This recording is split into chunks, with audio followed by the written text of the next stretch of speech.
The middle powers must act together because if we're not at the table, we're on the menu. Somewhere Europe has to grow out of the mindset that Europe's problems are the world's problems, but the world's problems are not Europe's problems.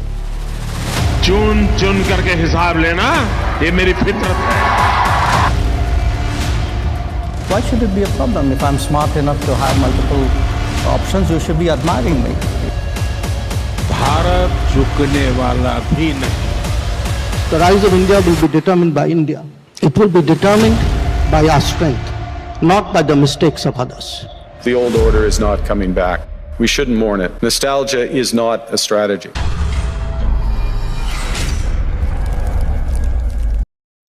Hey guys, welcome back to my channel. And before we get started, please do like and subscribe. And let's talk about something very interesting actually. That is that Russia is once again looking to India for saving. Now, what exactly happened? See, if you go and watch a lion hunt or lion fighting hyena, what happens? That's every once in a while, hyena will bite lion's mouth and sometimes probably hurt lion a little bit here and there. And this is what happens in Russia-Ukraine war.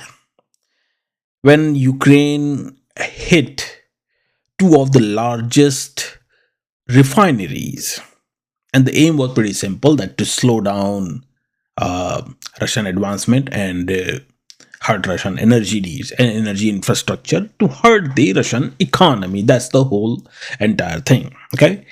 And what they did is that they hit Russia twice, back to back. And this is basically through the long range attacks, long range drone attacks. They have stepped it up. At least that's what Western media says.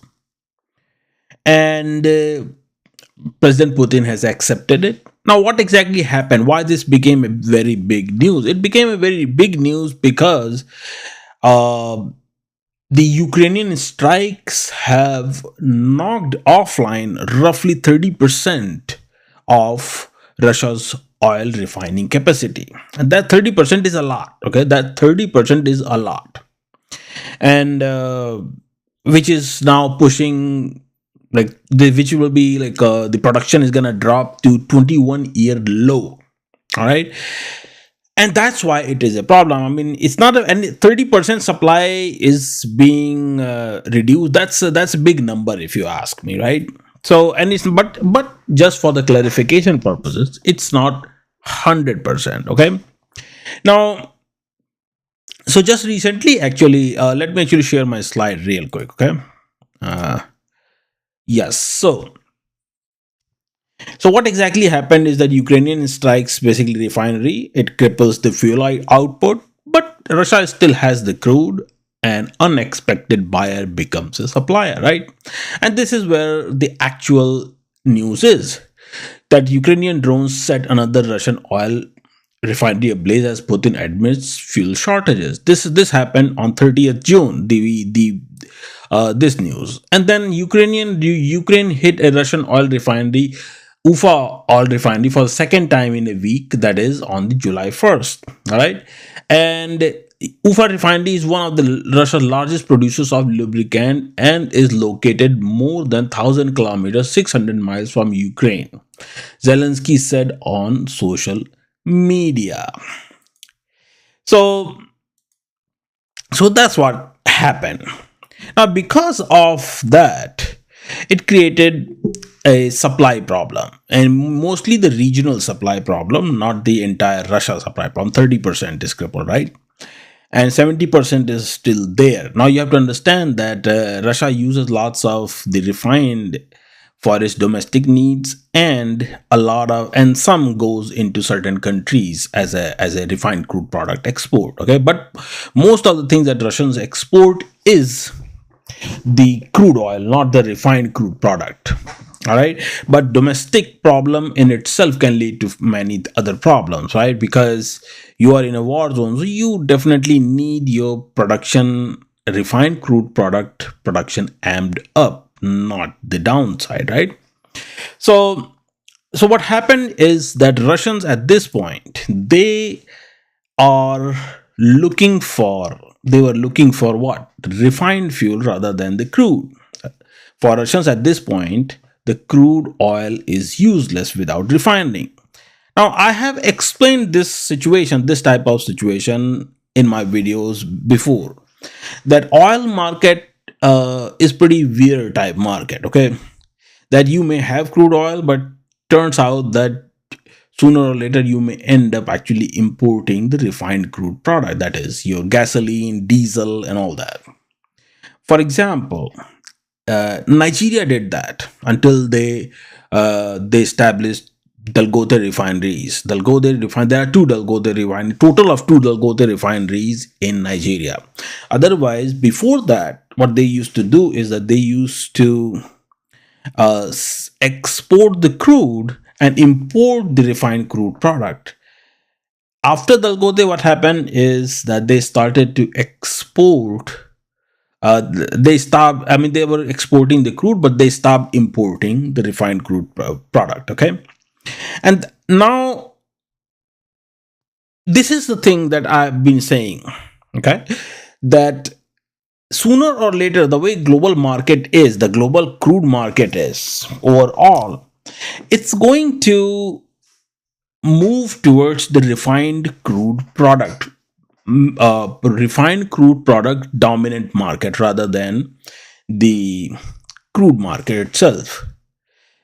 Now, why I am saying this, and this is a very, very important project forecast that I'm saying, okay, it's because number one reason is that dollar's situation is only going downhill. It's not improving. Okay. And it's only going to get worse over the period of time, simply because of the trade in national currencies, all the chaos that's going on around the world, the multipolar world trying to reshuffle their whole entire supply chain and all that, right?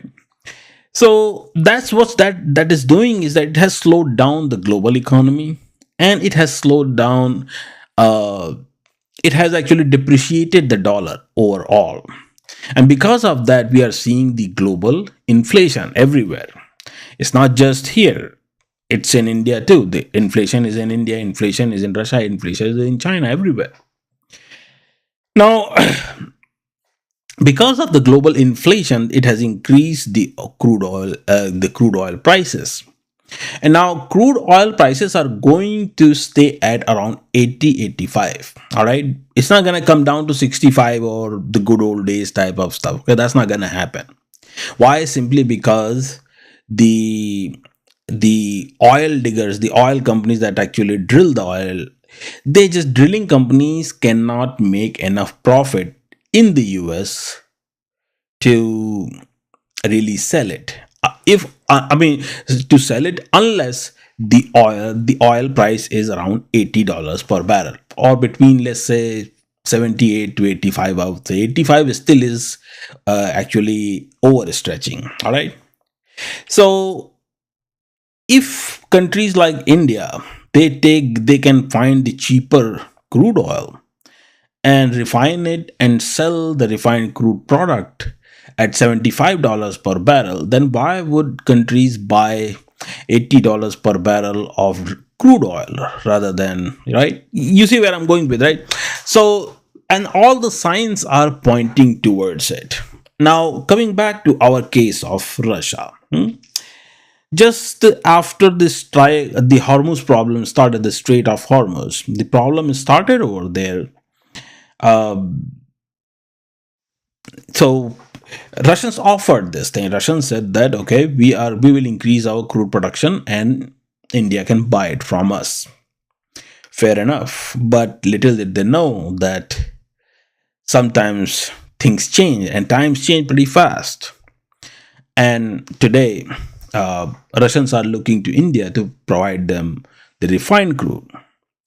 And this is and to avoid to address this type of situation, India had actually started its new refinery, But just a couple of months ago, actually, that refinery was hit, and somebody actually did something. There was an explosion in there on the inauguration day. So India's intelligence agencies are looking after that are looking into the matter as to what exactly happened. And chances are that we will never find out what exactly happened, because whatever happens in this type of situation, that is handled behind the scenes. Anyways, so coming back to the point. So why Russia is looking to India? Why not just go to its partners in Africa? There are lots of giants, like crude oil giants like Nigeria, Algeria, Angola. I talked about those, right? So why Russians didn't ask them? In fact, there could be direct line to Russia. It would be a lot easier actually to get it from them. So the reason is this, actually. Let me share my screen. Now, reason is this. Reason is that supplying fuel to Russia from Africa faces what? Barriers such as sanctions, shipping costs, and regulatory approvals. Okay. So these are the problems. And one of those major problems is sanctions and shipping cost. Okay. And that is something that Africans cannot afford, and Russians cannot afford to pay them at the price either. But when Russia actually comes to India and says that, hey, can you just supply it to us? Indians will be like, hey, move nicely, we can do it. Very well. My good sir, we can do that. And that leads to a whole different problem. Now, some of you are like, what problem am I talking about? The new problem is that it seems like to me that this whole long range strike is a miscalculation. Either it was advised by the Europeans, or it is just the brainchild of Vladimir Zelensky. I don't know. But the deep strike on the refineries, that is a bad move. Why is that? See, why is that? Because now Russia has turned to India for gasoline to address the fuel shortages because of the Ukrainian strikes. Okay. And now, like I said earlier, that India's new refinery that was hit, there was an explosion on it on the inauguration day. So India's refining capacity is very limited. Instead of expanding, India couldn't expand it. So it's limited. Okay. Now, if the refining capacity is limited and India has to provide the refined crude or product to Russia, then it has to come at a cost of something, meaning that India will have to cut that supply somewhere. And what that somewhere is, that is European Union. So what India will do is that India is going to, the way I'm looking at it, if this lasts longer than expected, then chances are that India may actually decrease the supply to European Union and increase the supply to Russia. But how does that help India? Actually, it helps India in a very big way, if you ask me. How is that? Now, let me share my slide real quick. Russia supplies crude oil, India refines the crude oil into fuel, and then Russia buys back refined product. Now, what happens with this? India will likely increase its fuel exports to Russia as the shortfall continues, right? And more Russian imports from India helps what? Reduce India's trade imbalance with Russia. Now, you have to understand this, that India and Russia have a huge, almost $50 billion of trade deficit. Okay, trade deficit in which is in favor of Russia. You have to understand that, and it's mainly because of the crude oil. Okay, now if India starts to supply the refined crude product to Russia pretty much around the same price. Basically, like, let's say break even price rather than anything else, because India cannot do that, right? Russians can, but India cannot afford to take the loss on that matter. So, because of that, what's going to happen? Russians will have to start importing that refined crude product, and when they do that, it's going to actually uh, reduce the balance of trade. The trade deficit that is there is going to reduce the trade deficit. Now, when that happens, then it's going to improve actually India's rupee. Why? Because it's going to uh, reduce the total import cost. And whenever the import cost is reduced, your currency automatically starts to become stronger. Yeah, it may not be a big thing, but a big number, but uh, chances are that Russians may simply ask India that, hey, can you just meet the 30% demand all in full, or even 10%? So only time will tell that, but chances are that that's what's going to happen. And this is going to happen because they both have what? Two-way flow support rupee settlement mechanism between the two countries. That's because of this. That's because they trade in the national currencies. Okay. So overall, this is why I'm saying that chances are that the European Union may have, if it is Europe's brainchild, then they may have shot their own foot. And if it is Ukrainians, then uh, uh, I mean, I don't know what to say. I mean, the guy is whack job anyways, right? So, so this is where the whole entire thing is, and this is why I've been saying that the market is gonna, crude oil market altogether is going to change, and it's gonna become predominantly about the refined crude products rather than the crude products. Another reason for this is this. See, look at the way global supply chain is shaping up, right? What does that mean? It is shaping up in a way that uh, Middle East is in crisis. US wanted the all the supply uh, directed towards it. The United States and the countries in Latin America, so that Monroe Doctrine can be implemented and they can still do their drama, right? The whole dependency, vulnerability, solution, and consequences. That's the framework they follow. Yeah, that's the framework that you create a leverage, and then you start to use that leverage to your advantage, whatever that might be. Okay. So, and this is the problem. Certain countries actually they are pretty much they're always trying to somehow stay in the limelight or attention. And I think United States had that identity crisis problem right now. That's what they do. Anyways, so the way supply chain is shaping up, two major oil consumers or the energy consumers are India and China. And they are in where? They are in Asia. And Russia is where? In Asia. Then you look at the Middle Eastern countries and all that. All in Asia, right? So does India have crude? No. Does China have crude? No.